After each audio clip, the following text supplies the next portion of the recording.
Friends, मैं ताहिर मंसूरी आपका अपने यूट्यूब चैनल ज्ञान क्लासेस में एक बार फिर से स्वागत करता हूं। आज हम अपनी सीरीज को आगे बढ़ाते हुए कक्षा 11वीं विषय लेखा शास्त्र की इकाई 3 के अंतर्गत दैनिक पंजी जो है उसके सवालों को हल कराएंगे। इसके पिछले वीडियो में हमने प्रश्न बैंक के सभी एमपी बोर्ड द्वारा जारी प्रश्न बैंक के सभी बहुविकल्पीय प्रश्नों को हल करा दिया है। तो जिन स्टूडेंटों ने नहीं देखा है वो हमारी लिंक पर क्लिक करके इन बहुविकल्पीय प्रश्नों के आंसरों को देख सकते हैं। इसके बाद चलते हैं अपने वीडियो की तरफ। इसमें प्रश्न क्रमांक 8 जो है ये सवाल दिए गए हैं। आज हम सवालों को हल कर रहे हैं।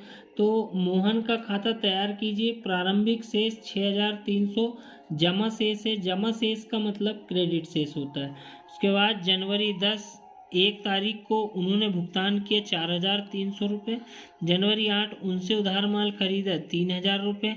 जनवरी 20 उन्हें चेक दिया है 2000 रुपये और जनवरी 30 उन्हें माल वापस किया 1000 रुपये। तो आइए देखते हैं इस सवाल को हल कैसे करेंगे। तो सबसे पहले मोहन का खाता, हमें मोहन का खाता बनाने को कहा गया है। इसके जो कॉलम होंगे दिनांक, विवरण, खाता पृष्ठ, राशि, दिनांक, विवरण, खाता पृष्ठ, राशि। तो ये राशि तक जो है वो डेबिट कॉलम होता है और ये राशि तक जो होता है वो क्रेडिट कॉलम होता है। इस सवाल को हल करने के लिए हमें थोड़ी सी सहायता दैनिक पंजी की लेनी होगी। दैनिक पंजी के आधार पर ही ये सवाल सही हो सकता है। तो जो पहली एंट्री है हमारी, प्रारंभिक शेष दिया है 6300 रुपये जमा शेष, तो उसे हम क्रेडिट शेष बोलेंगे और उसकी डेट भी 1 जनवरी ही आएगी। 1 जनवरी 2010 में शेष लाया गया करके लिखा जाएगा। शेष लाया गया, तो शेष लाया गया, जमा शेष का मतलब क्रेडिट शेष होता है 6300 रुपये। इसके बाद हम बताना चाहेंगे कि पहली एंट्री जो 1 जनवरी उन्हें भुगतान किया, तो इसके लिए हमें दैनिक पंजी और रफ पन्ने की ज़रूरत पड़ेगी। तो यहाँ पर उन्हें का मतलब जो रहता है वो नाम से रहता है। मोहन को भुगतान किया, मोहन को भुगतान किया, तो भुगतान किया है मोहन को, तो पाने वाला कौन है? मोहन। तो हमारी दैनिक पंजी में एंट्री क्या होगी? मोहन डेबिट रोकड़ खाते से। तो यहाँ पर मोहन का जो नाम आया वो डेबिट पक्ष में आया, तो डेबिट पक्ष की ओर चलेंगे, लेकिन नाम उसके विपरीत में जो नाम आता उसका नाम लिखा जाता है। तो यहाँ पर मोहन का नाम डेबिट में आया है तो डेबिट की ओर लिखेंगे 1 जनवरी को, और अपोजिट नाम रोकड़ आया है तो रोकड़ खाते से। तो यहाँ पर रोकड़ खाते से लिखा जाएगा 4300 रुपये। उसके बाद अगली प्रविष्टि है जनवरी 8 उनसे उधार माल खरीदा। उनसे का मतलब होता है मोहन से उधार माल खरीदा। तो हमारी दैनिक पंजी में एंट्री क्या होगी? क्रय खाता डेबिट मोहन से। अब मोहन का नाम कहाँ पर आया है? क्रेडिट पक्ष में। ये से का मतलब क्रेडिट, तो क्रेडिट पक्ष की ओर चलेंगे और नाम लिखेंगे क्रय खाते से। तो यहाँ पर जो तारीख दी है वो 8 तारीख दी है, 8 जनवरी। तो उनसे मतलब मोहन से क्रय खाता, तो यहाँ आएगा क्रय खाते को, क्रय खाते को लिखेंगे और उसकी जो अमाउंट है वो है 3000 रुपये। तो राशि क्रेडिट पक्ष में लिख दी जाएगी। उसके बाद अगला है उन्हें चेक दिया। अब चेक दिया किसे है? मोहन को। तो पाने वाला कौन है? मोहन डेबिट बैंक खाते से। अब यहाँ पर मोहन का नाम डेबिट में आया है तो डेबिट पक्ष में ले जाएंगे, लेकिन नाम क्या लिखेंगे? बैंक। तो यहाँ पर अपोजिट नाम बैंक होगा। तो 20 जनवरी डेट डालेंगे और यहाँ लिखेंगे बैंक खाते से।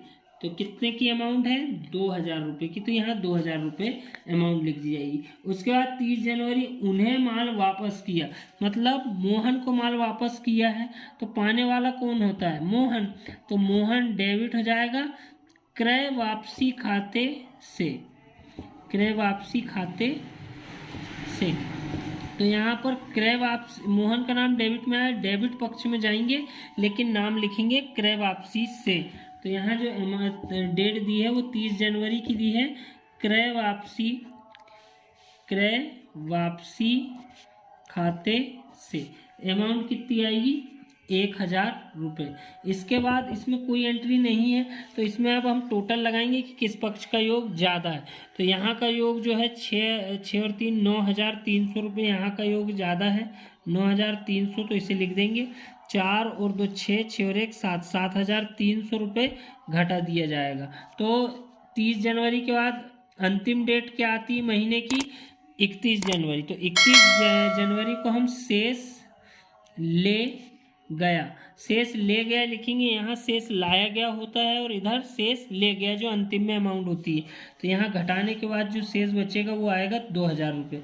तो यहाँ पर दोनों पक्षों का जो योग आएगा वो 9300 रुपये आएगा। तो ये मोहन का खाता बनाने के लिए हमें दैनिक पंजी की आवश्यकता पड़ेगी, जो कि इस प्रकार से हमें पहले डेबिट क्या हो रहा है, मोहन कहाँ किस पक्ष में जा रहा है, मोहन के पक्ष को ध्यान रखना पड़ेगा। मोहन नाम जिधर आएगा उस पक्ष की ओर उसका अपोजिट वाले का नाम लिखना होता है। अगला प्रश्न है प्रश्न क्रमांक 9, रोजनामचा तैयार कीजिए। रोजनामचा का मतलब होता है दैनिक पंजी या जर्नल। तो पहली प्रविष्टि दी है, रोकड़ से व्यापार प्रारंभ किया 8000 रुपये। दूसरी है नगद माल खरीदा 700 रुपये। तीसरी है रमेश को माल बेचा 300 रुपये। चौथी है अमन से माल खरीदा 1000 रुपये। पाँचवीं है नगद माल बेचा 2000 रुपये और दुकान का किराया दिया 100 रुपये। तो इसको कैसे करते हैं देखते हैं। तो इसमें जो कॉलम होते हैं रोजनामचा या जर्नल में 5 कॉलम होते हैं, दिनांक, विवरण, खाता पृष्ठ, डेबिट रकम और क्रेडिट रकम। विवरण का कॉलम थोड़ा बड़ा रहता है, दिनांक में केवल दिनांक आ जाए, खाता पृष्ठ भी खाली रहता है, डेबिट रकम और क्रेडिट रकम मतलब अमाउंट इतनी आ जाए, इतना बड़ा कॉलम होना चाहिए। तो पहली जो प्रविष्टि दी गई इसमें डेट नहीं दी है, तो फर्स्ट डेट डालेंगे, 1 नंबर डाल देंगे। रोकड़ से व्यापार प्रारंभ किया है, तो यहाँ पर हम लिखेंगे रोकड़ खाता डेबिट। व्यापार प्रारंभ किया है तो पूंजी खाते से, यहाँ पर इसे हमें ऐसे लिखना होता है। उसके बाद हमें टीप लिखना पड़ता है कि रोकड़ से व्यापार प्रारंभ किया। तो यहाँ पर रोकड़ से व्यापार प्रारंभ किया, रोकड़ कितनी है 8000। तो 8000 रुपये डेबिट पक्ष में और 8000 क्रेडिट में, जिसके सामने उसी पे लिखा जाता है, ध्यान रखें इस चीज़ का। दूसरा है ये हमारी एक प्रविष्टि समाप्त हुई, तो इसे हम इतना यहाँ तक बंद करते हैं, क्लोज करते हैं। उसके बाद दूसरी प्रविष्टि दी है नगद माल खरीदा। तो माल खरीदते हैं तो क्या होता है क्रय खाता डेबिट। अब नगद खरीदा है तो हमारे पास से क्या गई है रोकड़, तो रोकड़ खाते से यहाँ पर 700 रुपये जो है 700 रुपये डेबिट में और 700 रुपये क्रेडिट में। तो यहाँ पर हम उसका टीप लिखते हैं नगद माल खरीदा। ये टीप लिख के इसे भी हम ऐसा कोष्टक में करके बंद कर देते हैं। उसके बाद अगला जो है तीसरी प्रविष्टि रमेश को माल बेचा। जब नाम दिया रहता है तो उधार माना जाता है, तो पाने वाला कौन है रमेश। तो यहाँ पर हम लिखेंगे रमेश डेबिट। अब रमेश के साथ खाता नहीं लगाते हैं और यहाँ पर लिखेंगे विक्रय खाते से। माल बेचा है तो विक्रय खाते से कितने का माल बेचा है 300 रुपये का। तो यहाँ 300 रुपये यहाँ डेबिट में और 300 क्रेडिट में। यहाँ पर लिखेंगे कि रमेश को उधार माल बेचा।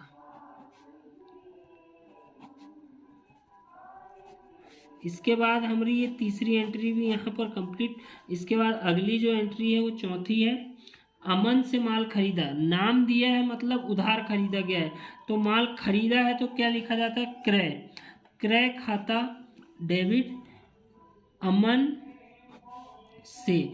नाम के साथ खाता नहीं लिखते हैं। कितने का माल खरीदा 1000, तो 1000 डेबिट में और 1000 रुपये क्रेडिट में। तो यहाँ लिखोगे आप अमन से उधार माल खरीदा। यहाँ खरीदा है, यहाँ बेचा गया था, ये भी एंट्री हो गई। इसके बाद अगला है नगद माल बेचा। अब नगद माल बेचते हैं तो क्या होता है, पैसा आ रहा है, तो हमारे पास पैसा आए तो पहला नियम लागू होता है, पाने वाले को डेबिट, रोकड़ आ रही है, रोकड़ खाता डेबिट, किससे, माल बेचे हैं, तो यहाँ पर लिखेंगे विक्रय खाते से, कितने रुपए, 2000 रुपये डेबिट में लिखेंगे और 2000 रुपये क्रेडिट में। तो यहाँ हम लिखेंगे नगद माल बेचने पर, ये टीप के बाद यहाँ फिर ये भी। अब इसके बाद अंतिम एंट्री है छठवीं, दुकान किराया दिया है, तो यहाँ पर पैसा कहाँ गया है, किराया। तीसरा नियम लागू होता है, खर्चवा हानि को डेबिट, आय वाला को क्रेडिट। तो किराया खाता डेबिट, क्या गई हमारे पास से, रोकड़, तो रोकड़ जाती है तो क्रेडिट पक्ष में आती है, तो रोकड़ खाते से 100 रुपये यहाँ पर और 100 रुपये यहाँ पर। इसके बाद यहाँ हम लिखेंगे किराया चुकाने पर। इसके बाद हम इसे भी क्लोज कर देंगे। इसके बाद हम इसका टोटल लगाएंगे, तो 8 और 1 9, 9 और 1 10, 10 और 2 12, 12,100। तो यहाँ पर दोनों पक्षों का योग सेम आएगा, 12,100 और 12,100। तो यहाँ पर हमारा रोजनामचा का या दैनिक पंजी का ये प्रश्न भी हल होता है। इसके बाद अगले प्रश्न की ओर चलते हैं। तो 10वां प्रश्न इसके बाद है, खाता वही में क्रय खाता बनाइए। खाता वही में क्रय खाता बनाइए मतलब जिस प्रकार से हमने 8वां सवाल करे हैं मोहन का खाता, उसमें मोहन का नाम जहाँ जहाँ आया है हमने उसकी प्रविष्टि करें, उसी प्रकार से अब क्रय खाता जहाँ जहाँ आएगा हमको उसकी प्रविष्टि करनी होगी। तो यहाँ पर पहली प्रविष्टि 2017 1 अगस्त विजय से उधार माल खरीदा है, फिर 5 अगस्त को नगद माल खरीदा है, फिर 12 अगस्त को विशाल से माल खरीदा और चेक से भुगतान किया, फिर 20 अगस्त को माल का आहरण किया है, फिर 25 अगस्त को विपुल से माल क्रय किया है। तो देखते हैं इस सवाल को कैसे हल किया जाएगा। तो सबसे पहले जो प्रविष्टि दी है विजय से उधार माल खरीदा, तो उधार माल खरीदा तो क्या प्रविष्टि होती है दैनिक पंजी में, ये रफ कार्य किया जा रहा है, सबसे पहले रफ कार्य बनाना पड़ेगा हमें। तो यहाँ पर क्रय खाता डेबिट और क्या लिखा जाएगा, विजय से, है ना। तो यहाँ पर विजय से उधार माल खरीदा तो क्रय खाता डेबिट, विजय से, तो यहाँ पर विजय का नाम कहाँ है, क्रेडिट में, तो हम क्रेडिट पक्ष में चलेंगे लेकिन नाम लिखेंगे क्रय। तो यहाँ पर 1 अगस्त लिखा है तो 1 अगस्त लिखेंगे और यहाँ पर क्या लिखेंगे, क्रय खाते को, क्रय खाते को, यहाँ पर कितने रुपए है, 4,000 रुपये। उसके बाद अगली प्रविष्टि है नगद माल खरीदा, तो नगद में क्या प्रविष्टि की जाएगी, माल खरीदा है तो माल तो आ रहा है, क्रय खाता डेबिट। अब यहाँ नगद खरीदा तो रोकड़ खाते से। अब यहाँ पर क्रय खाता कहाँ आया है, डेबिट में आया है, सॉरी हम यहाँ विजय का नहीं क्रय खाता बना रहे हैं, तो क्रय खाता बना रहे हैं तो जो नाम है क्रय खाता डेबिट विजय खाते से, तो यहाँ पर क्रय का नाम आया है डेबिट में, तो डेबिट में चलेंगे और यहाँ पर लिखेंगे विजय से। 1 अगस्त की जो एंट्री होगी वो यहाँ पर विजय से आएगी, विजय से कितने रुपए से, 4,000 रुपये से। इसे हम कट कर देते हैं, ठीक है। इसके बाद अगली जो प्रविष्टि है नगद माल खरीदा है 6,000 रुपये का, तो यहाँ पर क्रय खाता डेबिट रोकड़ खाते से हुआ है, तो क्रय का नाम डेबिट में आया तो डेबिट में चलेंगे लेकिन नाम क्या लिखेंगे, रोकड़ से। तो यहाँ पर 5 अगस्त लिखेंगे और यहाँ लिखेंगे रोकड़ खाते से, कितने रुपए का लिखेंगे, 6,000 रुपये। इसके बाद तीसरी है विशाल से माल खरीदा और चेक द्वारा भुगतान किया, तो विशाल से माल खरीदा और चेक द्वारा भुगतान किया है तो क्रय खाता डेबिट और यहाँ पर क्या लिखेंगे, बैंक खाते से, बैंक खाते से। फिर क्रय खाता डेबिट में आया तो डेबिट में चलेंगे और बैंक खाते से लिख देंगे केवल। 12 तारीख को लिखेंगे बैंक खाते से, कितने रुपए हैं, 2,000 रुपये, तो यहाँ 2,000 रुपये जाएगा। उसके बाद यहाँ पर माल का आहरण किया, अब यहाँ पर 20 तारीख को जो एंट्री होगी तो वहाँ यहाँ पे लिखेंगे आहरण खाता डेबिट और किस नाम से लिखेंगे, क्रय खाते से, तो माल आहरण किया तो माल को क्रय बोला जाता है। तो अब यहाँ पर क्रय खाता क्रेडिट पक्ष में आया है, से का मतलब क्रेडिट में, क्रेडिट में जाएंगे और लिखेंगे आहरण खाते को, आहरण खाते को। डेट क्या दी है यहाँ पर 20 अगस्त, तो यहाँ 20 तारीख को आहरण खाते को लिखेंगे, कितने रुपए, 800 रुपये। इसके बाद अंतिम एंट्री है विपुल से माल खरीदा, तो विपुल से माल खरीदा है तो क्या लिखा जाएगा, क्रय खाता डेबिट विपुल से।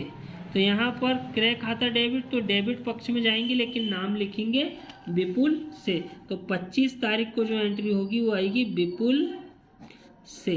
कितने रुपए है, 1000 रुपये। इस प्रकार अब हम दोनों पक्षों का योग देखेंगे कि किस पक्ष का योग ज़्यादा है। तो डेबिट का योग ज़्यादा है, तो 6 और 4 10 और 2 12 और 1 13। तो यहाँ का योग जो आया है वो 13,000 है और यहाँ का योग है 800 रुपये। तो इस प्रकार से अगस्त क्या है, 31 का होता है, तो 31 तारीख को अंतिम डेट डालेंगे और लिखेंगे शेष ले गया। तो शेष ले गया में कितना आएगा, 13,000 में से 800 जाएगा तो 12,200 रुपये। तो इस प्रकार से दोनों पक्षों का योग 13,000 होगा। वीडियो थोड़ा बड़ा होने के कारण हम अगले वीडियो में प्रश्न क्रमांक 11 हरप्रीत ब्रदर्स की पुस्तकों में रोजनामचा प्रविष्टि कीजिए और 12वां प्रश्न CGST 5% और SGST 5% वाले सवाल को अगले वीडियो में बताएंगे। तो यदि वीडियो पसंद आए तो हमारे चैनल को लाइक करें, शेयर करें और यदि समझने में कहीं तकलीफ जा रही है तो हमें कमेंट करके बताएं। तब तक के लिए धन्यवाद।